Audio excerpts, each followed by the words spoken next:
श्लोक 41 अध्याय द्वितीय।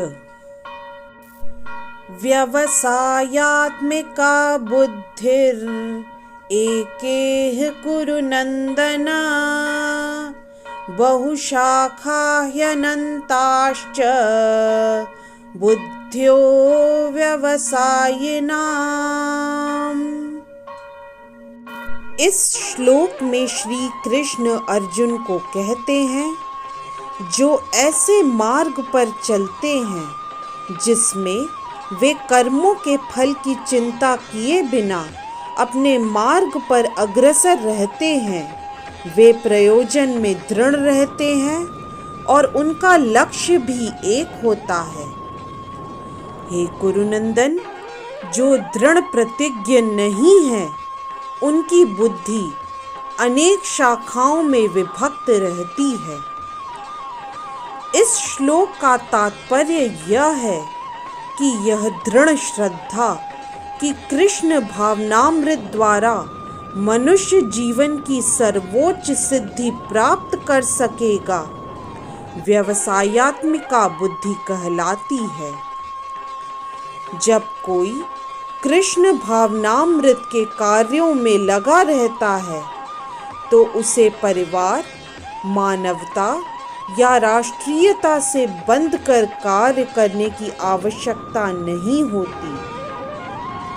पूर्व में किए गए शुभ अशुभ कर्मों के फल ही उसे सकाम कर्मों में लगाते हैं। जब कोई कृष्ण भावनामृत में संलग्न हो तो उसे अपने कार्यों के शुभ फल के लिए प्रयत्नशील नहीं रहना चाहिए। जब कोई कृष्ण भावनामृत में लीन होता है तो उसके सारे कार्य आध्यात्मिक धरातल पर होते हैं, क्योंकि उनमें अच्छे या बुरे का भेदभाव नहीं रह जाता। कृष्ण भावनामृत की सर्वोच्च सिद्धि देहात्म बुद्धि का त्याग है। कृष्ण भावनामृत की प्रगति के साथ क्रमशः यह अवस्था स्वतः प्राप्त हो जाती है। कृष्ण भावना भावित व्यक्ति का दृढ़ निश्चय ज्ञान पर आधारित है। यह कहा गया है, वासुदेवः सर्वम् इतिस महात्मा सुदुर्लभः। यानी कृष्ण भावना भावित व्यक्ति अत्यंत दुर्लभ जीव है। कृष्ण भावना भावित होने पर मनुष्य प्रत्येक प्राणी की अर्थात अपनी, परिवार की, समाज की, मानवता की सर्वोच्च सेवा कर सकता है। यदि मनुष्य के कर्मों से कृष्ण प्रसन्न हो जाएं, तो प्रत्येक व्यक्ति संतुष्ट होगा।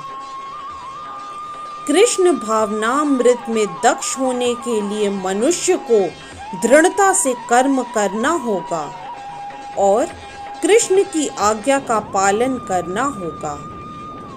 उसे गुरु के उपदेशों को जीवन का लक्ष्य मान लेना होगा। यह संपूर्ण पद्धति व्यावहारिक रूप में पूर्ण आत्मज्ञान पर निर्भर करती है। जब सकाम कर्मों से इंद्रिय तृप्ति की कोई संभावना नहीं रहती, जिसका मन दृढ़ नहीं है वही विभिन्न सकाम कर्मों की ओर आकर्षित होता है। इस तरह से श्लोक 41 अध्याय द्वितीय की व्याख्या यहीं संपन्न होती है। जय श्री कृष्ण।